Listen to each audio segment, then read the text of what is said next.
mga apostoles. Pasiuna, adunay nagapadayon nga kalambuan sa mga kalihukan sa pipila ka parokya sa atong diocese. Kini mao ang ritualization sa panihapon sa mga apostoles. Kining talagsaon ug hanay nga kalihukan nakahatag og kahigayunan sa pipila ka mga pangutana. Unsa ang matang sa kinaraan nga pamaagi sa pagsaulog sa panihapon sa mga apostoles? Unsa ang iyang masaisayon nga sukaranan sa tinuhan ug kultura nga kinaiyahan natong mga Pilipinhon? Aduna ba kini biblikal, sakramentological o eklesyal nga sukaranan? Usa ba kini kasaulugan nga paraliturgical? Ana ba kini kalambigitan o kahulugan sa atong pagtuo? O usa ba lamang panagtigom sa labing pinili o inila sa atong katilingban? Ang mga pari ng Espanyol maoy ni pasiuna niining kalihukan nga magpili og napulog duha ka lalaki nga maoy mobarog nga mga apostoles. Kining maong pagpili alang sa naandan nga paghugas sa tiil sa mga apostoles nga usa kanila kalihukan sa hapon sa Huwebes Santo nga gitawag og mandatum. Ang mandatum gibahin sa tulo: ang pagbasa sa ebanghelyo, ang dramatization of the gospel narration, diin uban niini ang paghugas sa tiil sa mga apostoles ug ang pratika nga maoy magpatinaw sa maong rito. Sa udto sa Huwebes Santo, kauban sa pura paruko, ang mga apostoles pagasilbihan sa mga prinsipales del pueblo sa paniudto ug kining maong pag-inabitay nagalarawan sa mensahe sa mandatum. Gihubad usab kini nga usa ka paglarawan sa katapusang panihapon ni Kristo ug sa iyang mga apostoles. Ang ritualization sa panihapon sa mga apostoles makuha usab ang iyang Bibliyahon nga tinubdan, Exodus Kapitulo 12, versikulo 1 hangtod 20, the Jewish Passover. Dinhi nining maong basahon, ang Ginoo nagamando nga ang pangilin sa pagsaylo pagasaulugon sa tanang mga Hudiyo ug sa ilang mga kaliwatan. Ang panihapon sa pagsaylo mao ang katapusang panihapon sa mga Hudyo dito sa Ehipto, sa wala pa sila makadawat sa mahanong pagluwas sa Ginoo gumikan sa kaulipnan. Milabay ang gatusan ug mga katuigan human sa Eksodo, ang mga Hudyo nagasugod sa pagbalhin sa balaanon nga kasuguan ngadto sa usa ka rito sa pagpangaon. Pinasubay sa Tura ang mga Hudyo sa gabii sa pagsaylo mangaon sa walay tatsa nga karniro nga inasal o kanding nga inasal, uban sa mga pait nga utanon ug pan nga walay patubo, ug tungod nini mga sugo kung unsaon pagsaulog ang panihapon sa pagsaylo, ang ritualization sa maong hitabo niusbaw og nahimong may lawas pinaagi sa usa ka sugo nga gitawag og seder.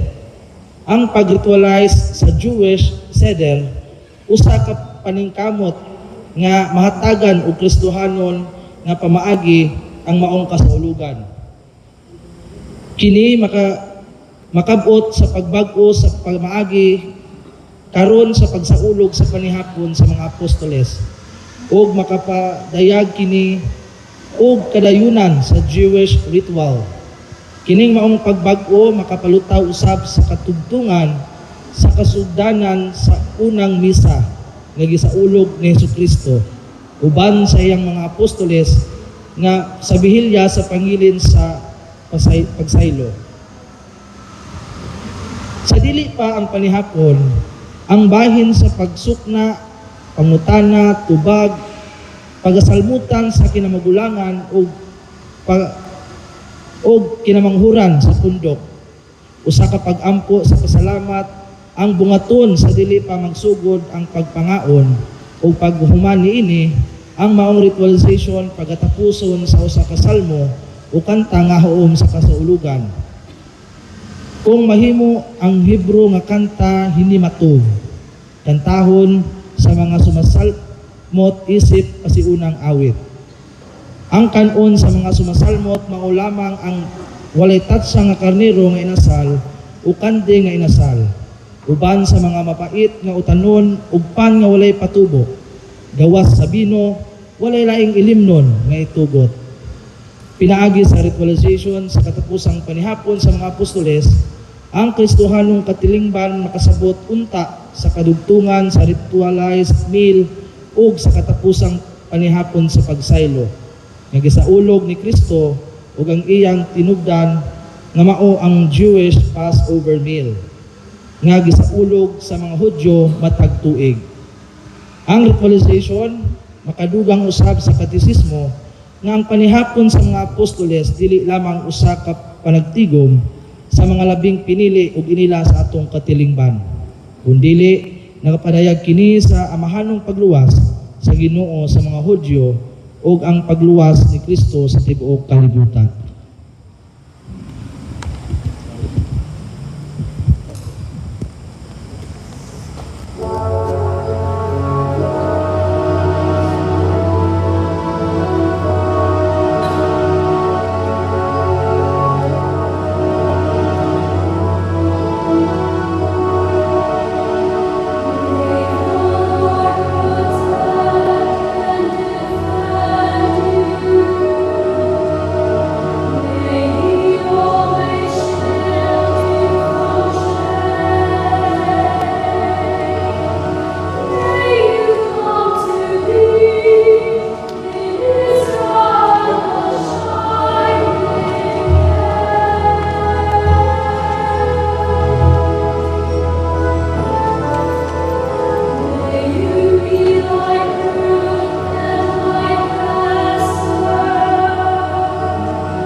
Tagakantawan ang imno nga nagawahan hinin mo.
ang tanan motindog ug giisa ang unang baso nga puno sa bino nga gitawag sa mga Hudeo og kidosh, kung sa ato pa ang kupa sa panalangin. Pagkahamali ana ang kinamagwangan moingon sa makusog nga tingog. Bulahan ikaw, Ginoo nga among Diyos, magmamando sa universo, magbubuhat sa bunga sa paras.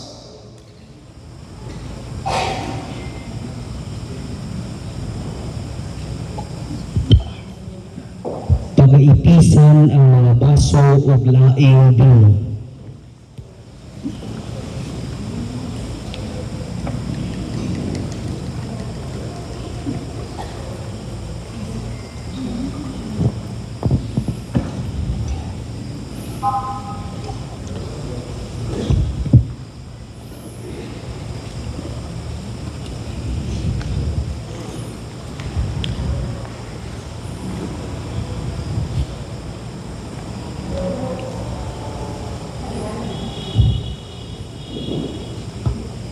Ang pagbasa gikan ngadto sa Exodus. Unya ningon ang Ginoo kang Moises ug kang Aaron didto sa Ehipto. Gikan karon kini nga bulan mao na ang unang bulan sa tuig alang kaninyo.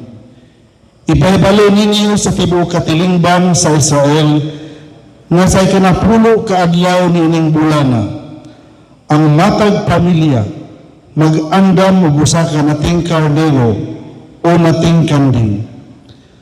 Kung ang usa ka pamilya gamay ra ug dili makahurot sa usa ka kardero, bahino nila kini sa ilang silingan sumala sa gidaghanon sa matag pamilya o sumala sa makaon sa matag tao.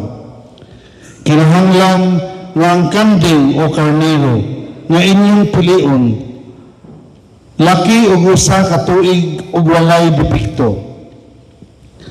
At ibanon ninyo kining hangtod sa kilom-kilom sa napulog upat ka adlaw sa bulan diin ilahawon sa tibuok katilingban sa Israel kining mga mananapa.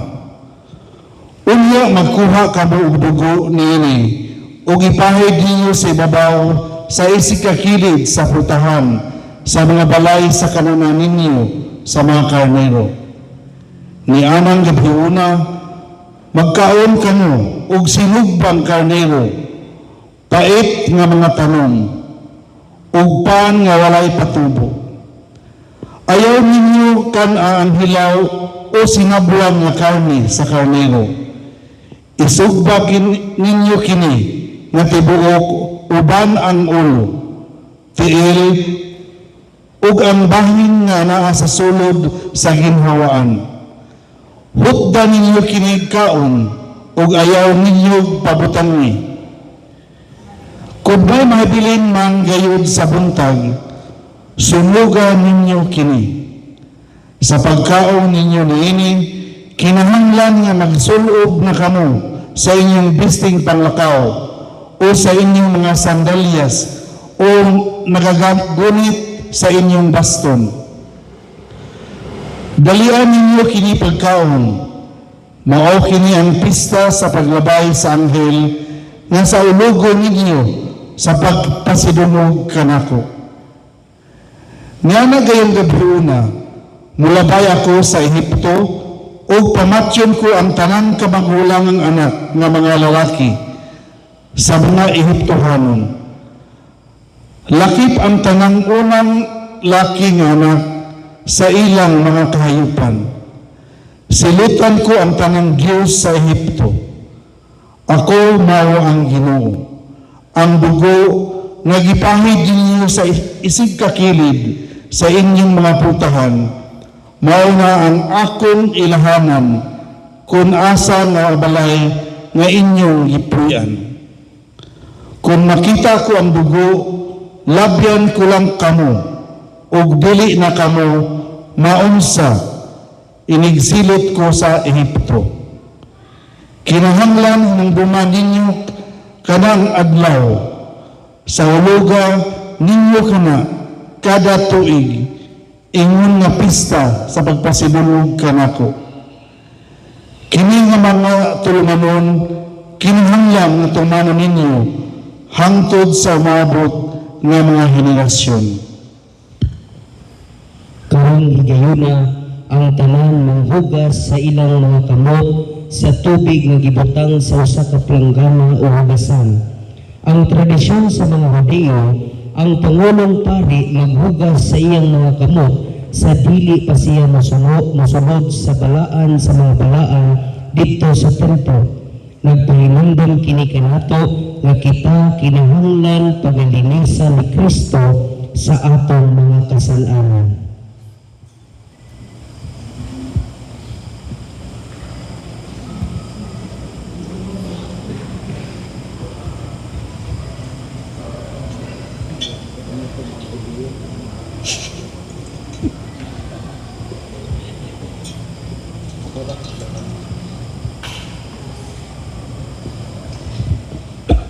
Karon anaa na kita sa bahin nga gitawag og karpas.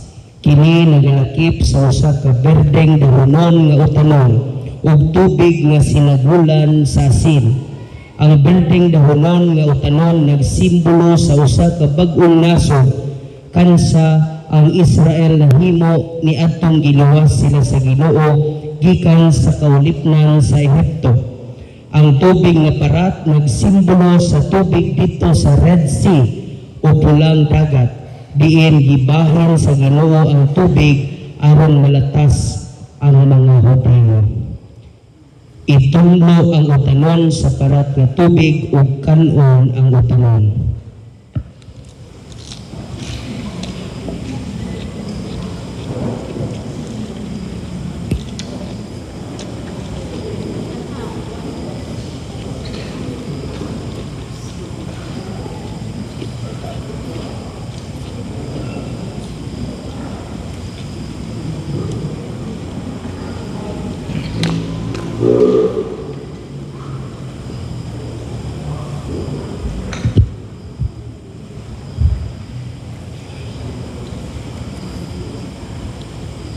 Ang tanan motindog ug iisa ang ikaduhang baso nga puno sa bino nga gitawag og kupas sa panumduman.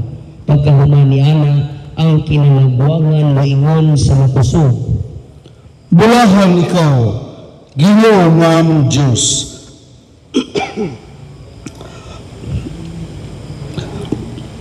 Magmamando sa universo, magbuhat sa bunga sa paras.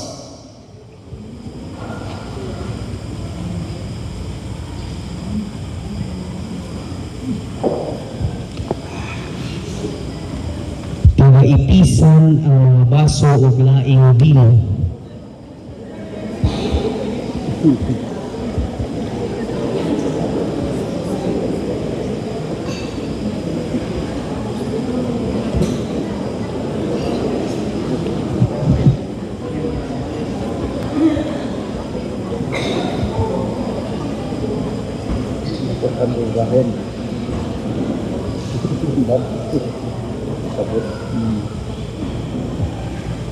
Seder narrative. Sa ubang kagabion. Tungod kay gimando sa Ginoong Dios diha sa iyang pag-ingon, kining adlaw mahimong halandumon alang kaninyo sa ulugan ninyo kini ug sa tanan ninyong kaliwatan ingon nga permanenteng pangilin alang sa Ginoo.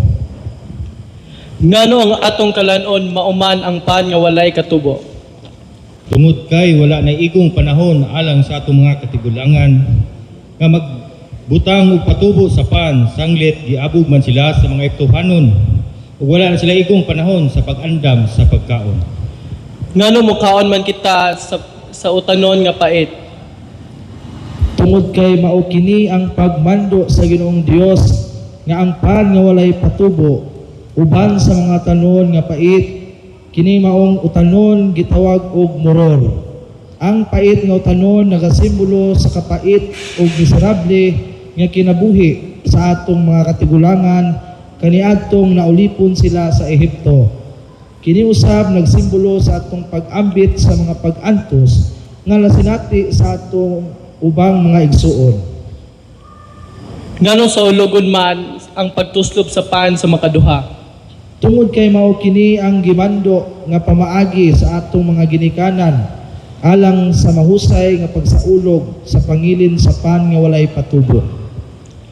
Ngano sa ulogon man ang pangilin, nga daw nagasandig man kita diha sa pagkaon nga pan nga walay patubo. Tungod kay mao kini ang pamaagi sa pag-andam alang gayud sa pangilin nato gikan sa pagkabihag sa Ehipto. Kay ang Ginoong Dios nagmando sa iyang pag-ingon. Ingna ninyo niini pagkaon. Magbakos kamo, magsulob sa inyong sandalyas, ug magkupot sa inyong sungkod, ug dalian ninyo pagkaon. Mao kini ang kasaulugan sa pagsaylo sa Ginoo. Karong higayuna, pagapikason ug makaduha ang matsa o ang pan nga walay patubo o pagakanon ang isa ka pikas niini.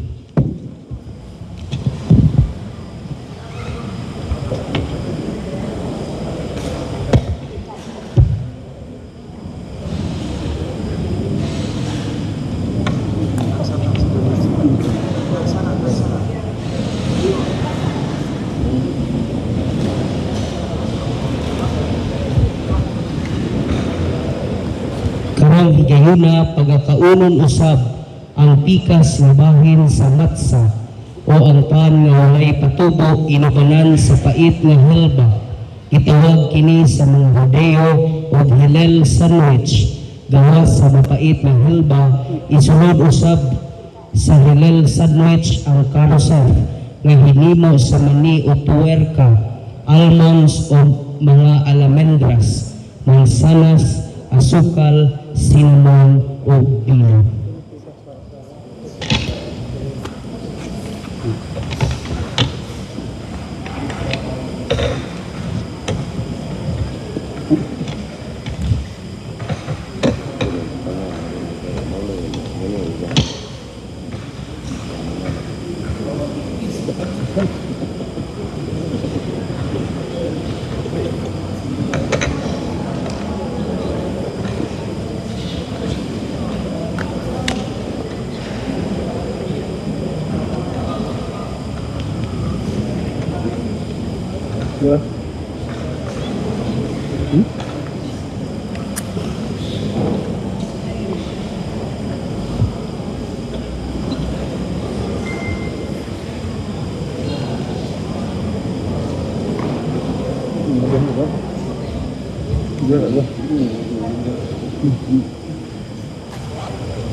Tatlog sa mga.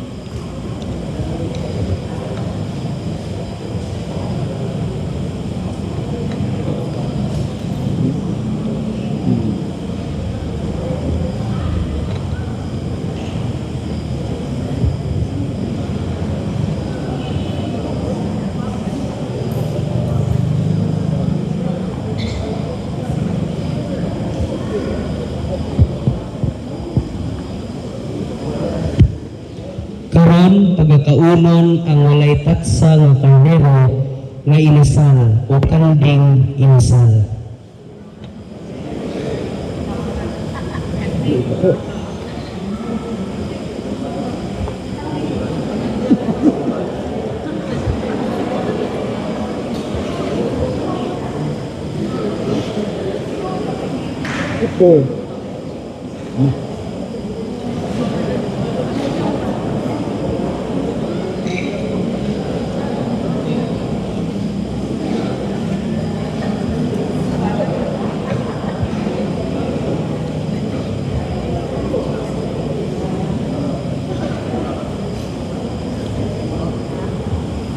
Diba ba?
Talagang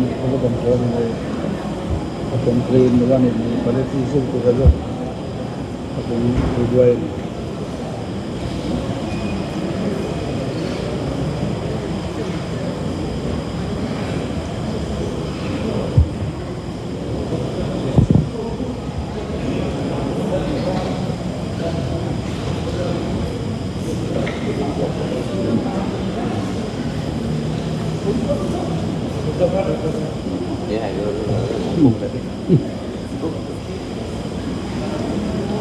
Direct ko lang ako.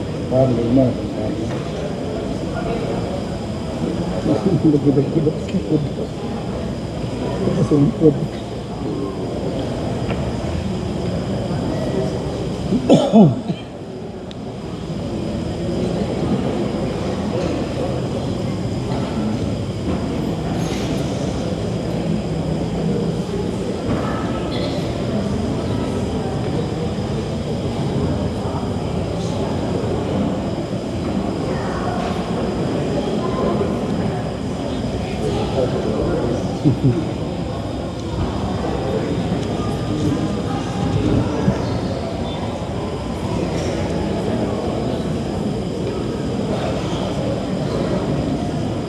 Dulu kalau kita, mana itu?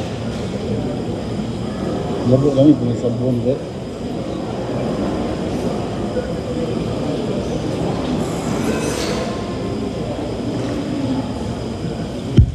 aron higayuna ang tanan matindog ug ig-isa ang ikatulong baso nga puno sa bino, ang gitawag og kupa sa kaluwasan. Pagkahuman niana ang kinamagwangan maingon sa makusog nga tingog. Bulahan ikaw, Ginoo nga among Diyos, magmabando sa universo, magbubuhat sa bruna sa paras.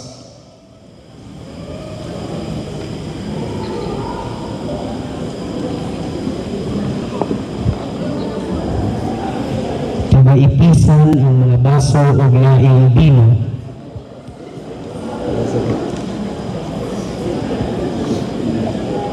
Iba mo?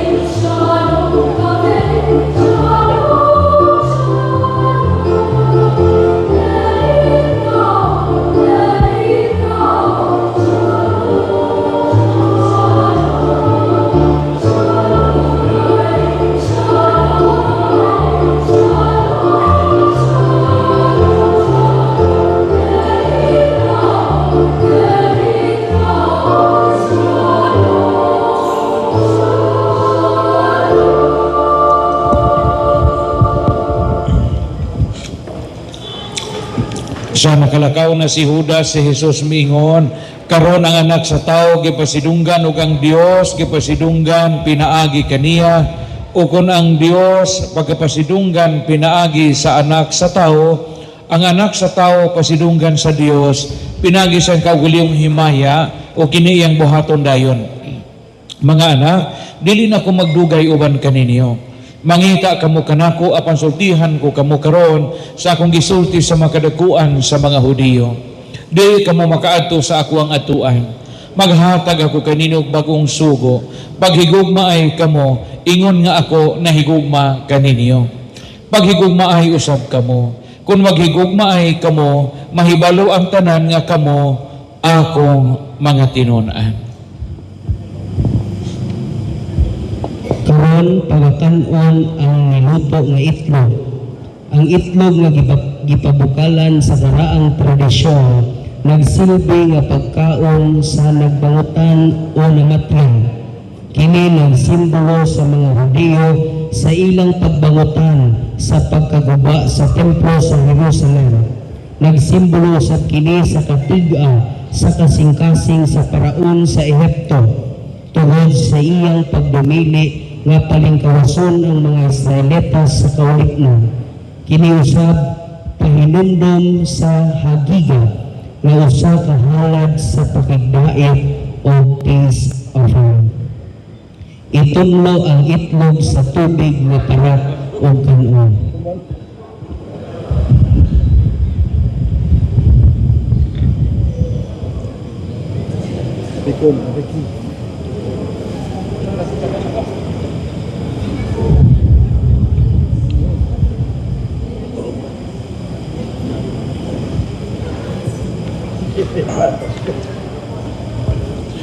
Asa man ang apikohan?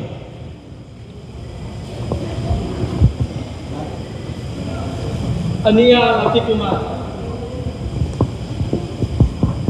Pikas-pikason ang pan o afikuman o kanon.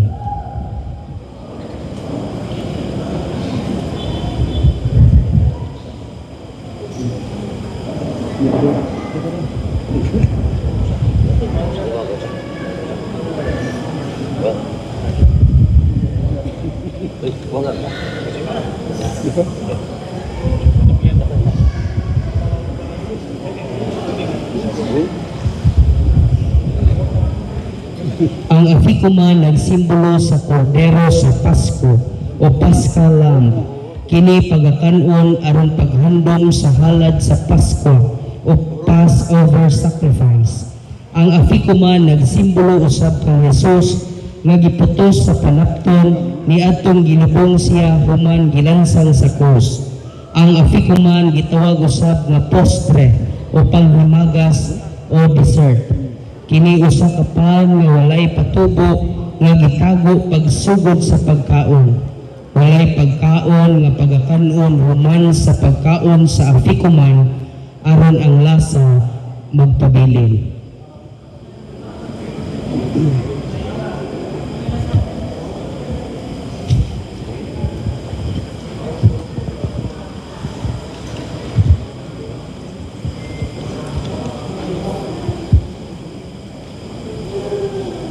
Karon higayuna ang tanan motindog ug giisa ang ikaupat ug katapusang baso nga puno sa bino nga gitawag og kupa sa paglaom ug kaluwasan.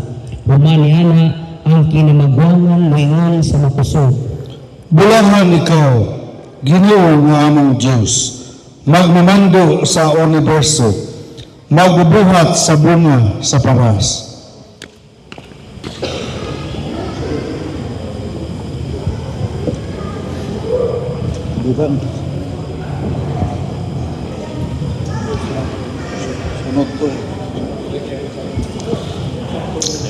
Sunod tuig sa Jerusalem,